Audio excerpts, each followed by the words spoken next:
I've tested several robot vacuums over the years, and out of all the smart home products I have around the house, my wife and I can easily say that the robot vacuum is our favorite. So with us being in the holiday season right now, I thought it would be a good idea to talk a little bit about robot vacuum options out there, considering how much has changed over the years. There are a few limitations to keep in mind, but as long as you set your expectations and you buy the right one for your home, I think most people will be very happy with the results. So for the past 5 or 6 years, we've had a robot vacuum and mop combo, and the one we use right now is made by Roborock, and my wife and kids have named him Jeffrey. Jeffrey cleans the floors on our main level every night, and I can honestly say that our floors never look dirty. We constantly track dirt, salt, and grime from outside, and Jeffrey comes through and sweeps, vacuums, and mops the floors every night. Now, we do have an upright floor cleaner, which I showed briefly in a smart home video a few years ago, but we only really use it for big messes. Since we have a robot vacuum, we honestly really don't ever touch our floors, and we've had absolutely no issues with the robot, so I'd say it's doing a great job. I even have it incorporated into my smart home, so we have voice control, or we can control it from the various dashboards around the house. Okay, so what robot vacuum options are out there? Well, the prices are all over the place, but generally the more money you spend, the less work you have to do and the better it cleans your floors. So right now, if we go on Amazon and type in robot vacuum, we get lots of options ranging anywhere from $150 all the way into the thousands. Now, I'd say that if all you need is a vacuum that can sweep hard floors and you don't really care about things like obstacle avoidance, advanced mopping, and you don't mind doing a little more maintenance, most of the robots you see in the lower price range might work just fine. So what features should you look for and how do you choose one? Well, I'm gonna put them into 3 different tiers. Tier 1 is good, Tier 2 is better, and Tier 3 is best. So Tier 1 consists of robot vacuums that range from around $150 to $300, and they have the most basic features. They don't have the best vacuum suction, they don't have a bunch of advanced sensors or cameras for them to do any special mapping, but they can still manage to get around your home and clean it as long as there aren't a bunch of obstacles in the way. Robots in this category can either be just a vacuum, meaning they have brushes and rollers that can vacuum carpet or sweep hard floors, or it can be a vacuum mop combo, meaning it can vacuum carpet, sweep floors, and mop floors using a mopping pad. These vacuums will also usually have a small base, which the robot uses to automatically keep itself charged. Okay, so what are the downsides to vacuums in Tier 1?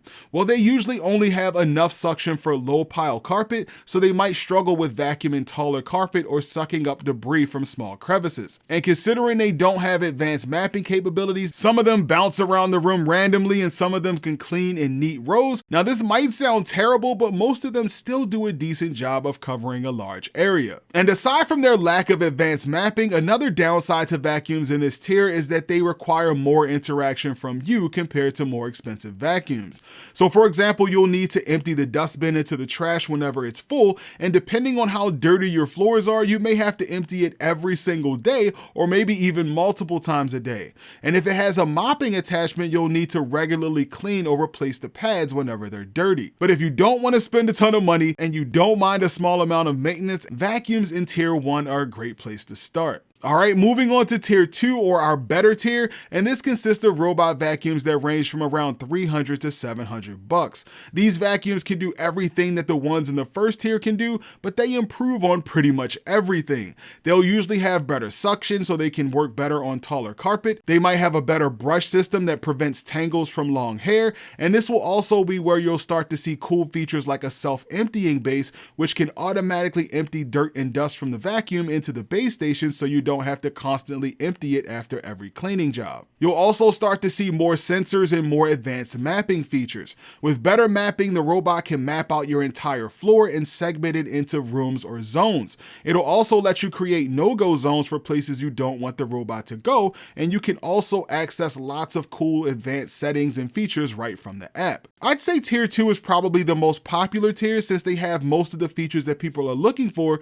and you tend to get the most value for your money. Now, there aren't many downsides to vacuums in this category, but one thing to consider is that most of the vacuums that have a mopping attachment might still require you to wash or replace the mop pad after each cleaning job. Another potential issue related to mopping is that some of the less expensive mopping robots in this tier can sometimes leave you with a wet carpet if you have it mopping and vacuuming on the same run, since the robot may not have the ability to remove or lift the wet mopping attachment up off the carpet. Another consideration is that they might be lacking on more advanced navigation or obstacle avoidance features, since those are usually reserved for their top of the line models. And this brings us to tier 3, which is our best or most expensive tier. These robots have all the features from tier 1 and 2, but are even more autonomous with the most advanced sensors and top of the line features. Not only can these robots automatically empty the robot's dustbin into the base station, but their base station can also automatically wash the mopping attachment and refill the robot with fresh water. Some of them can dry or even steam the mopping attachment so it doesn't get filled with stinky bacteria, and some of them can even wash their own mop washing sink so you don't even have to worry about cleaning that. And to address the issue I mentioned earlier about wetting your carpet, a lot of the robots in this tier have a mop lifting system that lifts the mop up off the carpet when it's vacuuming to keep your carpet dry. Some of them also have other cool features like special arms that swing out to sweep or mop corners. Some of them can dust your baseboards, and some of the latest models in this tier are so good at mopping that they can actually mop better than that upright floor mop that I talked about earlier. So with these top of the line models, all you really have to do every once in a while is fill the base station tank with water,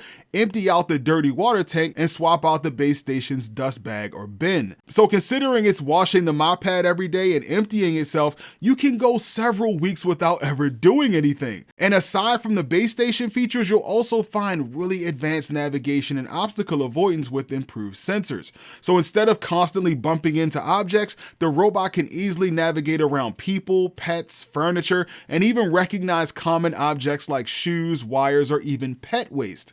Now, I would still recommend clearing your floor every night to avoid the vacuum getting stuck, but with these advancements in technology, you really don't have to. So considering the capability of avoiding pet waste, if you do have a pet that has the potential to leave an occasional gift on the floor, I'd probably recommend skipping straight to tier 3 for the high-end obstacle avoidance to lower the chances of smearing dog poop all over your house. And this brings us to the only real downside to the tier 3 robots, which is the price. These things range anywhere from $700 to upwards of $2,000, which is absolutely insane. Now, with that being said, spending $1,600 on a robot vacuum might be a tough pill to swallow, but I can say that most people who buy them really do love them. And in the video description, I will put a few links to some of the vacuums that I personally recommend from each tier for you to check out if you're interested. But that's gonna pretty much do it for this video, guys. Hopefully you found it helpful. If you did, go ahead and make sure you mash that like button for me. Don't forget to subscribe to the channel and hit that bell icon so you don't miss any new videos. Thanks for watching, guys, and I'll see you in the next video.